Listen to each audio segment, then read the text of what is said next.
Bismillah walhamdulillah wassalatu wassalamu ala rasulillah wa ala alihi wa sahbihi wa sallam. Assalamu alaikum everyone. Welcome to lesson 24 of the Essentials of Arabic Grammar, the last and final chapter on the ism. Today we're going to dive into a group of nouns that fall into a category known as mamnu' min as-sarf. Nouns that are prevented from sarf, right? These nouns are known as ghayr munsarif. They don't take a kasra or tanween. And this is a very important concept to fully grasp when it comes to reading, understanding, and speaking the Arabic language clearly and correctly. It's also a concept in the Arabic language that can be extremely confusing even to native Arabs. But of course, the aim of this text is to make these seemingly difficult concepts easier to grasp, inshallah. Now, this chapter contains a general framework and guidelines to follow, but keep in mind that there are other slight nuances that are beyond the scope of this introductory level text. So this is not meant to be an exhaustive list of nouns that are mamnu' min as-sarf, but it is comprehensive. And just given the nature of the internet and social media, I just want to take the time to mention that, this is not the job of the teacher, right? To spoon feed you all of the information that there is to know about a particular subject and to just update and transfer all of this information to you directly like some USB file transfer. And so now you know everything that there is to know about such and such subject once you complete this particular text or you complete this particular course. And so it's important for us to move away from this mindset, right? That I'm going to be a master or expert once I complete this particular course or once I complete this particular book. This is not only a dishonest marketing tactic, but it's misleading. And I think this plays a huge part in why so many people never actually master anything because they think they've already mastered it, right? Or they've already become experts. Or they start to think that, because I haven't mastered this, I'm not a master of this subject, I'm not an expert in this subject right now, after I've completed this course that's supposed to make me an expert, that, I've failed, right? I'm a failure in this, or this is just not for me, or this is way too difficult. And, the list of mental roadblocks goes on and on and on, right? This is a big part of it. And of course, as well, consistency, sincerity, right? There's a lot that plays into this, but I think this is a big a part of learning any language or learning any subject, right? And being on that path to mastery. The job of the teacher is just to give you the guidance and tools that you need to now be able to practice, right? To now be able to put these things into action. And now you can continue to pursue further study and research and education if that's something that you wish to do, right? And this is what puts you on the path to mastery, right? So ultimately it's up to the student, right, to use these tools and this guidance to act upon what they know, to read and research further. And now you're coming across some nuances and some deeper beauties and meanings and things that you don't know that you can now ask your teachers about. Now you can engage with your teachers. And this is what leads to depth in a subject and gives you some practical knowledge, right? So with that being said, let's dive into this chapter. And we see here in the text, for some asma, declension is limited. Putting a kasra at the end is prohibited, except in cases where an al precede, or in the case of a mudaf, then we concede. Otherwise, they will never have tanween. Pay close attention if the following are seen. Any non-Arab names like Yaqub, as well as foreign names like Ayyub, or any female names like Aisha, and words ending in Alif wa Noun Zaida. Also, if you see a name like Umar, or what's similar in form like Zufar, and certain words on the form of Af'al, for example, like the adjective Ajmal. Also, if the ending has Alif Mamduda, or if the ending has an alif maqsura. Also plurals on the form of masajidu. Remember this and you'll attain its fawakihu. So we're going to unpack the lines of this poem as we make our way through this lesson with plenty of examples from the Quran, inshallah. And the meaning of sarf is to change, right? And in the next section, we're going to dive into a more accurate definition that's used by the scholars of this science, as well as plenty of examples, inshallah. So we said that any word that's mamnu' min as-sarf, prevented from sarf, it is ghayr munsarif. And what is meant by ghayr munsarif here? Declension is limited, right? Putting a kasra at the end is prohibited, right? Also, they will never have tanween. So these particular words are prevented from taking a kasra or having tanween. And of course, the natural disposition of a noun is that it has the ability to do so. In fact, we know that tanween and kasra are clear signs of an ism, right? They're clear signs of a noun. And so for these nouns and having the inability to do so, right, they resemble a verb. And we're going to take a deep dive into the verb, its signs, and verbal sentence structure in the next section of this text, inshallah. So what are some of these nouns that are ghayr munsarif, right, that don't take tanween and do not take kasra? So first up, we have non-Arab names, right, foreign names, like Ya'qub, for example, like Ayyub, like Ibrahim, Israfil, Ismail. So notice here, it's not Ya'qubun, right? Ya'qubu, right? Because it's ghayr munsarif. It does not take tanween and it does not take kasra either, right? Same with Ayyub. We see here at the end, dhamma, not dhammatain, right? It's ghayr munsarif as well. So let's take a look at an example from the Quran here. And we see in this ayah, Ya ukhta Haruna, ukht, yani sister, right? Oh, sister of Harun. This is a mudaf wa mudaf ilayhi fragment, right? Ukht being the mudaf here, right? Which means Harun is a mudaf ilayhi. And so it's in the state of jar, but it does not show that it's in the state of jar by taking a kasra, because it is ghayr munsarif. And so we see here fatha at the end, because this is as far as it is able to decline, right? And so it looks the same in the state of jar as it does when it's in the state of nasb, right? Ya ukhta Haruna, not Ya ukhta Haruni. Let's take a look at another ayah here. فَلَمَّا دَخَلُوا عَلَى يُوسُفَ. Notice here we have a harf jar, right? Ala, before the name Yusuf. So the name Yusuf, alayhi salam, is in the state of jar, right? Clearly, a harf jar is before it. But notice that even though it's in the state of jar, it does not take a kasra, right? The fatha is in its place because it is ghayr munsarif, right? Mamnu' min as-sarf. It's prevented from taking a kasra or tanween. And so this fatha here is as far as it will decline. And all of the names that we find throughout the Quran, though they may be used very frequently amongst Arabs, are not necessarily native Arab names. But there are 4 prophets whose names are mentioned in the Quran that are native Arab names: Muhammad, Salih, Shu'aib, and Hud, alayhimus salatu wassalam. And so these 4 names are munsarif. Whenever they're used, whether in speech or throughout the Quran, throughout Arabic literature, they're able to take tanween and they're able to take a kasra. Another exception to this rule are 3-letter names whose middle letter has a sukoon, like the name Hud alayhi salam, right? It's a native Arab name, but it also falls into this category as well. Like, for example, the Prophet Lut alayhi salam, right? And Nuh alayhi salam. And so we see this example from the Quran here. وَلَقَدْ أَرْسَلْنَا نُوحًا, right? Fathatain. So the name Nuh alayhi salam is in the state of nasb. It is munsarif, right? It takes tanween, or it can also take a kasra. We also see here in the poem an example of feminine names, right? Of people and places. So we see here Aisha tu, right? Not Aishatun. Never Aishatun, never Aishatan, never Aishati, right? Because it's mamnu' min as-sarf, right? It's ghayr munsarif. Similarly with Zainab, right? The name of a female. It's a feminine name, right? It's Zainabu, not Zainabun, right? Or Zainabin, right? In both the state of nasb and jar, it takes a fatha. That's as far as it will decline. But this also includes names that aren't necessarily feminine, right, in reality, but they have a ta marbuta at the end, right? And we said the ta marbuta is also known as the feminine ta, right? So a name like Hamza, for example, right? It's going to be Hamzatu, not Hamzatun. And in the state of jar, it's going to look the same as it would in the state of nasb, right? It's going to be Hamzata. It will not take tanween and it will not take a kasra because it's ghayr munsarif. Let's take a look at an example of this in the Quran. So we see here in this ayah, وَاذْكُرْ فِي الْكِتَابِ مَرْيَمَ, right?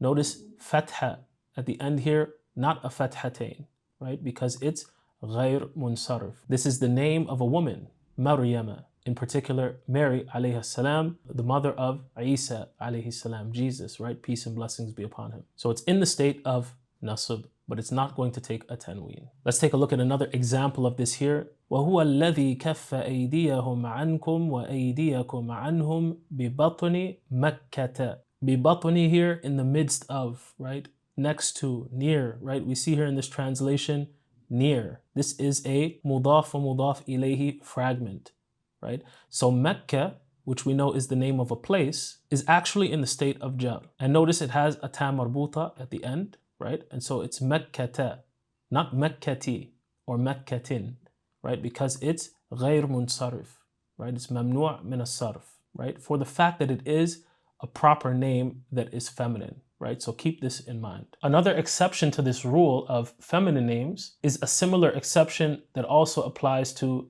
native Arab names. And that is 3-letter names that have a sukoon in the middle, right? So the female name Hind, for example, is munsarif, right? So any feminine names or female names like Aisha or words ending in alif wa noon zaida. So in looking at these nouns that have an additional alif and noon at the end, we're speaking specifically about descriptive qualities or adjectives, right? And also proper names. And we see here these 2 examples, right? Ramadanu, not Ramadanun, right?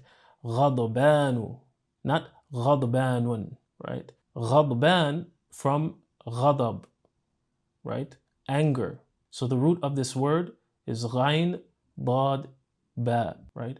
What is additional here is the alif and noon, a form that's used to signify something intense, right? So ghadban is not simply angry. No, this person is full of anger, fuming at that, right? So it's on this form of fa'alan. And this might be a little tricky to understand, but as we're going through this section on verbs and we're diving a little deeper into sarf, this will become a lot more clear. But essentially, words are made up typically of 3-letter roots. And one of the key indicators that this alif and noon is additional, it's added to this word, is that it's a word that doesn't take a ta marbuta in the feminine form. So for example, the word ghadban, right? Furious, fuming, right? Full of anger. Its feminine form is not ghadbana. If it can take a ta marbuta at the end to become feminine, it means that it's munsarif, not ghayr munsarif, right?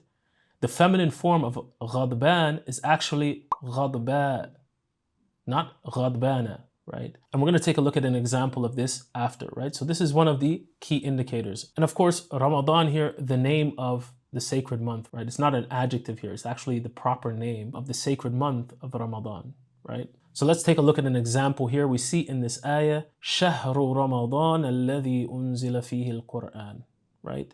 Shahr, month. No tanween here, no alif lam at the beginning. A quick indicator that this is a mudaf, which means Ramadan is a mudaf ilayhi. But the word Ramadan has this added alif noon at the end. So Ramadan here is غير munsarif, right? So it does not take kasra and it does not take tanween. And this is why this fatha here is as far as it will decline, right? So it's an ism majroor, and the sign of it being in the state of jar is this fatha that's taking the place of the kasra because it's mamnu' min as-sarf. It's prevented from sarf, right? We see here in this next ayah, فَرَجَعَ مُوسَى إِلَى قَوْمِهِ غَضْبَانَ أَسِفًا, right? Raja'a is a verb, right? Musa in the state of rafa, it's the doer of this verb, right? So Musa alayhi salam returned إِلَى قَوْمِهِ to his people, غَضْبَانَ, not غَضْبَانًا, right?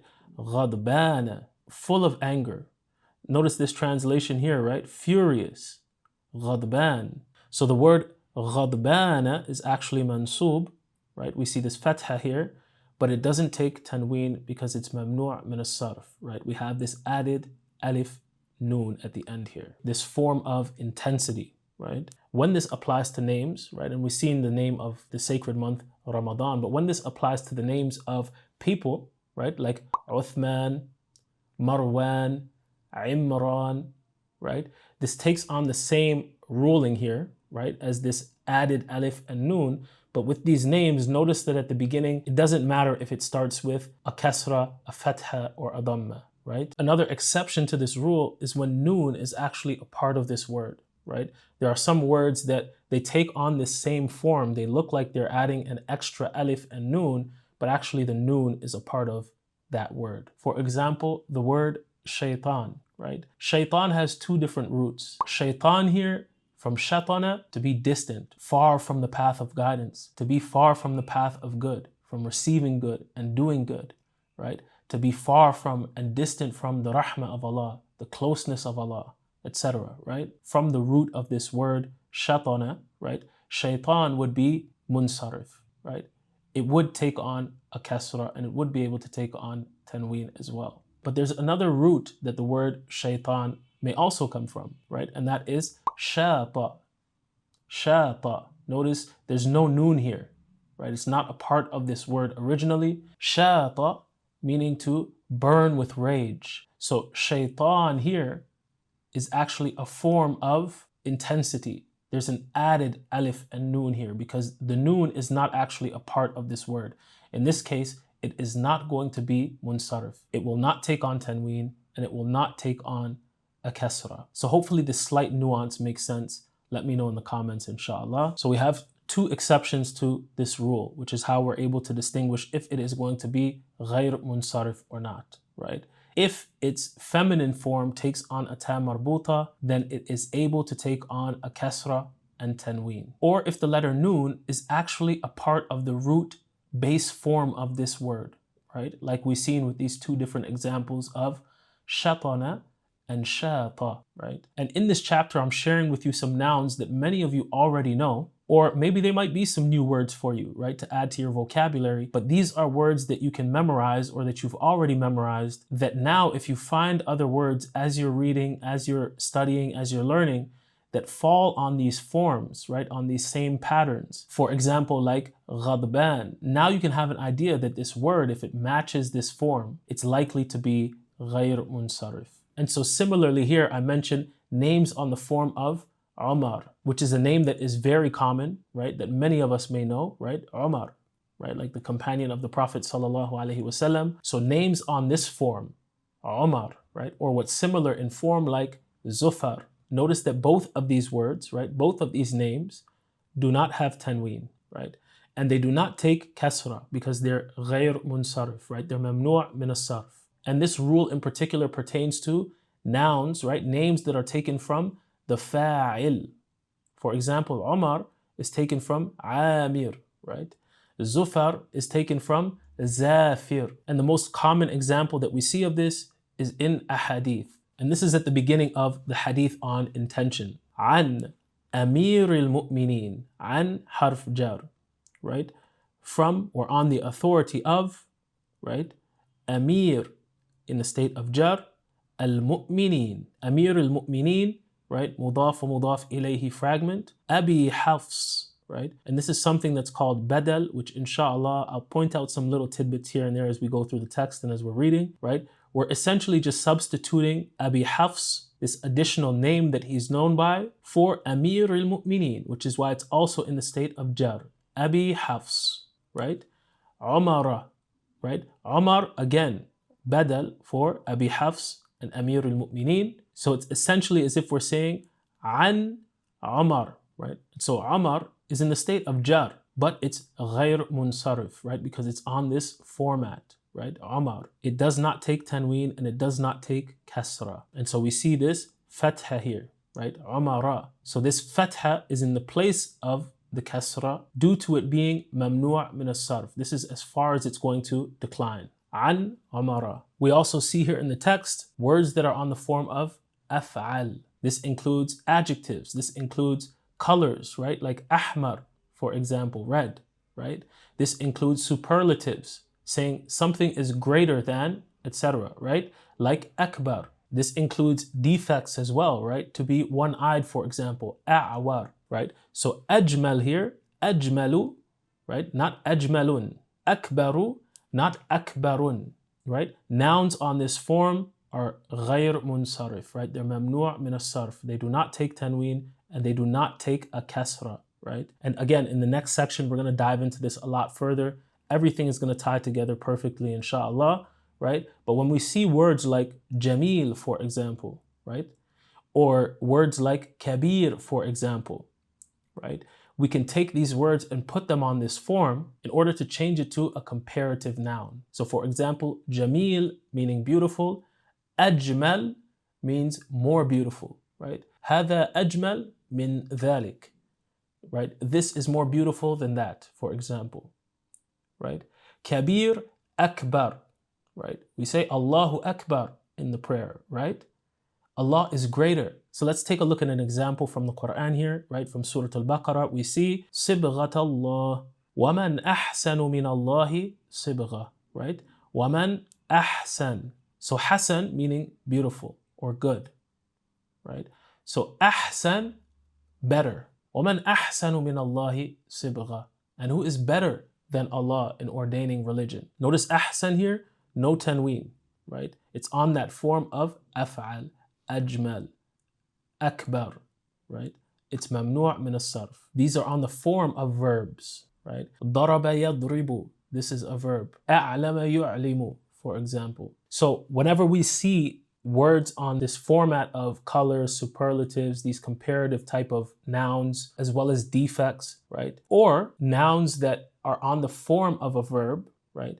That are the names of people or places. Like we see here in this example, right? In the Quran, Ya Ahla Yathrib, right? Yathrib, the name of a place, right? Al-Madinatul Munawwara. This is what it was known as at that time, Yathrib.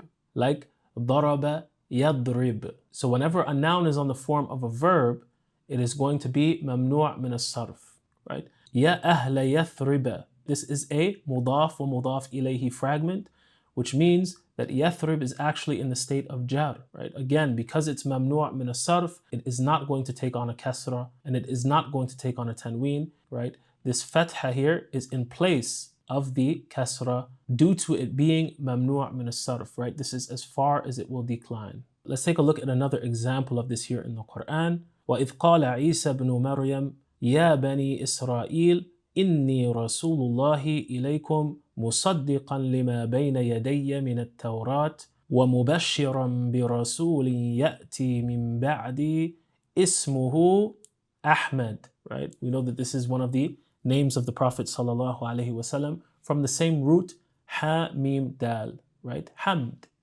right? Ahmad. Notice it's on that same form, ajmal, akbar, etc., right? It's on the form of a verb, of course, in this case, in the form of a name, right? Ahmad. We also see here in the text words ending with alif mamduda, right? The stretched alif. And this comes in two forms, right? Like the two forms that we see here. So these are two words that either you already know or that you can add to your vocabulary so that whenever you come across words that fit the form of these two words, you can tell whether or not they're mamnu' min as-sarf. Like hasna, right? It's an alif with a med, right? It's stretched. Hasna, right? This is a feminine word, right? Beautiful. Hasna on the form fa'ala. And these forms are very, very important. I'm just giving you an introduction to them here. This is obviously just a precursor to what we're about to dive more deeply into in the next section, but very important to understand these different forms, and we're going to see why. And we're already kind of getting a glimpse of why, but we're going to dive into this further and understand this at a more deeper level. And of course, it will give us some more perspective. And this is also going to give us a glimpse into the beauty of the Arabic language, right? So hasna on the form of fa'ala. We also see Anbiya, the broken plural for Nabi, right? Prophet. So Anbiya'u on the form of af'ila. So we see here in this example from Surah Al-Baqarah, قَالَ إِنَّهُ يَقُولُ إِنَّهَا بَقَرَةٌ صَفْرَاءُ, right? On this form, like hasna. We see here, right? Baqaratun, right? A cow. Notice it's feminine, has a ta marbuta, right? Dhammatain. Many of you may know the word asfar, right? Yellow. It's on the same format as ajmal and akbar, right? These superlatives, colors, defects. In its feminine form, it becomes safra. It has this added alif mamduda, right? With a hamza at the end. Safra. Ahmar, for example, red. In the feminine form, it becomes hamra, right? So we see here, safra.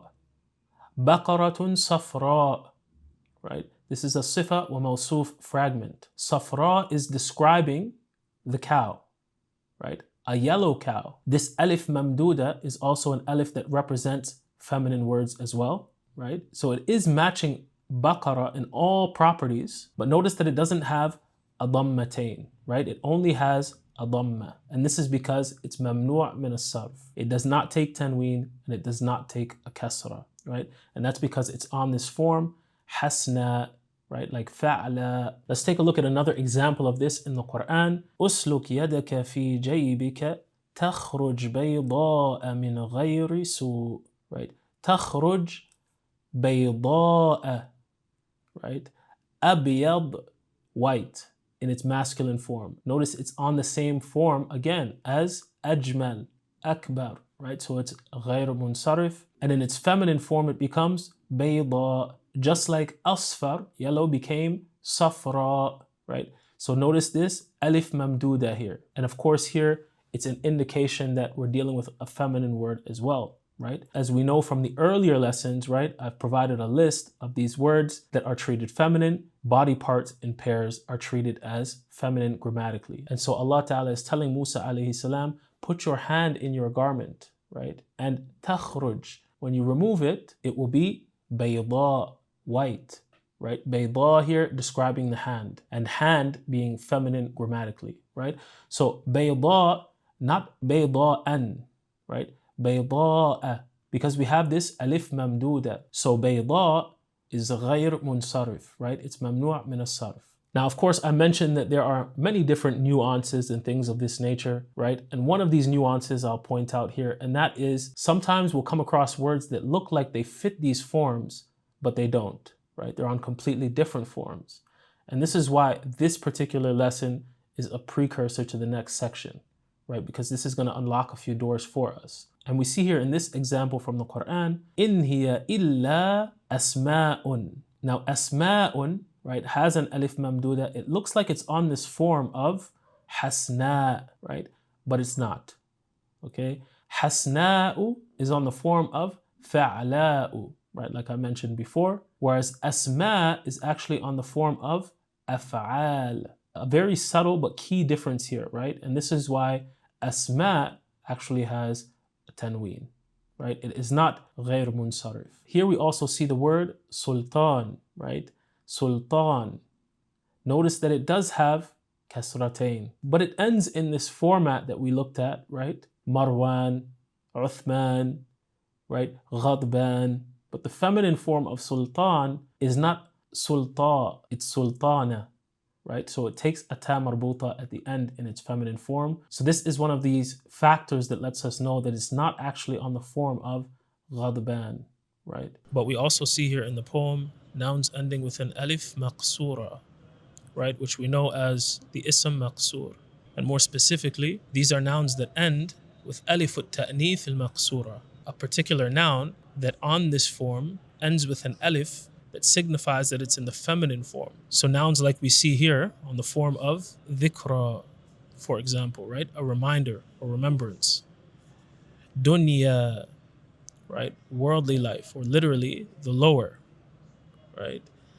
Sakra, right? The feminine form of sakran. Remember, we mentioned these nouns that end with an additional alif and nun, that when they're on this particular form, like ghadban, for example, they do not take a ta marbuta at the end, right? The feminine form of ghadban is ghadba, right? Likewise, the feminine form of sakran is sakra, intoxication, right? Now, we've learned about the ism maqsur, right, which has its own set of rules and is prevented from showing vowels, right, due to a ta'adhur.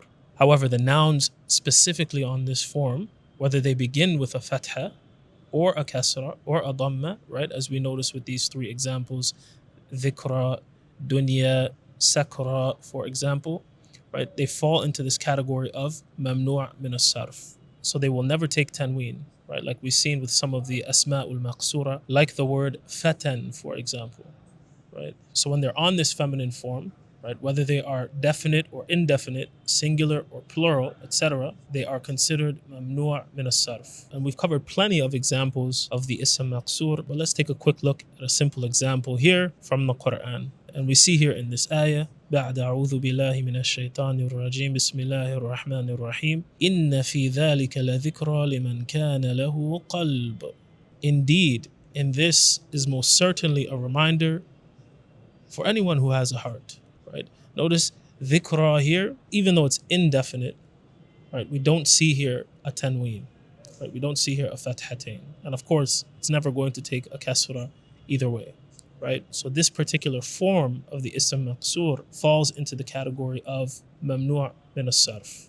And we see in this next ayah, وَالَّذِينَ اسْتَجَابُوا لِرَبِّهِمْ وَأَقَامُوا الصَّلَاةَ وَأَمْرُهُمْ شُورَى بَيْنَهُمْ. Right? Shura, on the same form. Dhikra, dunya, right? Sakra, right? And again, notice here, no tanween, no fathatain, right? Like we saw with fatan, for example. So again, whenever we see nouns on this particular form, ending with an alif al-ta'nith, al-maqsura, then we know this is a category of the ism maqsur that is mamnu' min as-sarf. I also mentioned here in the text words on the form masajid, the broken plural of masjid, right? I also mentioned fawakih. Notice it's on the same pattern as this word masajid, right? Fawakih is the broken plural for fakiha, right? Fruits. I also placed this word here, dananir, right? Which is the plural of dinar. So these are two word patterns that, again, you can memorize and plug words into as you come across them. But what is happening here is essentially that there's an alif added after the second letter, right? It's the third letter in these words, in these broken plurals. And this is the distinguishing characteristic of this form of words that are mamnu' min as-sarf. So we see here in this example from the Quran, لَقَدْ نَصَرَكُمُ اللَّهُ فِي مَوَاطِنَ كَثِيرَةٍ. فِي مَوَاطِنَ. Right? Mawatin, on the same format as this word, masajid. Mawatin from mawtin, right? A place or region. So Allah Ta'ala has granted you victory, right? In mawatin, places or regions, kathira, right? Many places. So notice the alif here, third letter in this broken plural, mawatin, on the same format as the word masajid, fawakih, for example, right? Notice that it's after a harf jar, fi, right? So it's clearly in the state of jar, right? But notice that it doesn't have a kasra. Why? Mamnu' min as-sarf, right? This is as far as it declines, right? With this fatha at the end. So it's an ism that's in the state of jar, right? But this fatha is in the place of its kasra because it's mamnu' min as-sarf. This word is prevented from sarf, right? Meaning it's prevented from taking on a kasra or tanween. We see here in this next example from the Quran, يَعْمَلُونَ لَهُ مَا يَشَاءُ مِن مَحَارِيبَ, right? وَتَمَاثِيلَ. Fits the same format of dananir, for example, right? And we see this alif here as the third letter in this broken plural, right? Maharib, dananir, tamathil, dananir, right? Maharib from mihrab, right? Which is used to define the prayer area. And mihrab is actually from the same root as the word harb, right? War. And it's an interesting parallel, right? As if to say, this is the true battlefield of the believer, this place and moment of prayer, right? It's where we battle against our egos, right? So we're battling against all of these distractions and things around us that are taking us from or diverting us from the remembrance of Allah, right? It's when we're at battle against the shaitan, trying to divert us and distract us from the remembrance of Allah, right? So this is mihrab, right? Maharib is its broken plural. Notice that it's after a harf jar, but it has a fatha at the end, right? Not a kasra, nor does it have tanween, even though it doesn't have al at the beginning, right? And this is because it's mamnu' min as-sarf. Same with tamathil, right? From timthal, a statue, right? So statues here, with tamathil, right? Also connected to the harf jar min, but again, fatha at the end, not a kasra, even though it's in the state of jar. And this is because it's mamnu' min as-sarf, right? It falls on the same pattern as dananir. Now we're going to talk about the exceptions to this rule, because notice at the beginning of the poem, I mentioned that for some asma, declension is limited. Taking a kasra at the end is prohibited, except in cases where an al precede, or in the case of a mudaf, then we concede. What does this mean? If these nouns that are mamnu' min as-sarf have al placed on them at the beginning, of course, right? And they are in the state of jar, then they will take on a kasra. Or if they're a mudaf to a mudaf ilayhi, right? And they're in the state of jar, they will take on a kasra, right? This is the only exception to this rule. Why? Because we mentioned that a noun that is ghayr munsarif, right? That doesn't take a tanween and doesn't take a kasra, it resembles a verb because the verb does not take on these two elements. This is because al and an idafa is something that only occurs with nouns. So whenever either of these two elements are present, this noun that is mamnu' min as-sarf is no longer ghayr munsarif. It's as if it goes back to its origin, right? Let's take a look at an example from the Quran that demonstrates this clearly. وَلَا تُبَاشِرُوهُنَّ وَأَنْتُمْ عَاكِفُونَ فِي الْمَسَاجِدِ. Right? We just took a look at the word masajid, fawakih, for example, right? This is the same broken plural, but at the beginning we have al. Al brings this noun that is mamnu' min as-sarf back to its origins. Notice that it's also after the harf jar, fi, right? So it's in the state of jar. And so in this case, it's going to take on a kasra, right? Which we see at the end here. Let's take a look at another example from the Quran here. لَقَدْ خَلَقْنَا الْإِنسَانَ فِي أَحْسَنِ تَقْوِيمٍ. Right? فِي أَحْسَنِ. Right?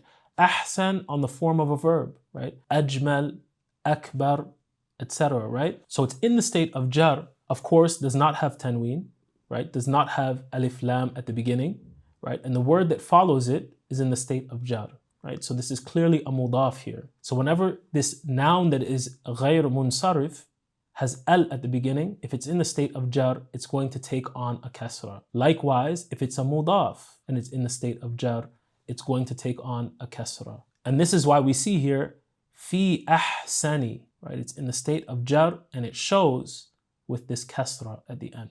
So these are the two exceptions to the rule of nouns that are ghayr munsarif, right? That are mamnu' min as-sarf. So with that, we complete this lesson and we complete this section, this entire section on the ism. Hopefully you guys have found the lessons to this point beneficial, and this lesson in particular. Leave your feedback in the comments. Don't forget to like and share this video and subscribe to the channel because it will help this video to reach other people who may be able to benefit as well. So stay tuned for the next section of this text, where we'll be diving into everything that you should know about the verb. سبحانك اللهم وبحمدك أشهد أن لا إله إلا أنت أستغفرك وأتوب إليك. Assalamu alaikum everyone. See you guys in the next lesson inshallah.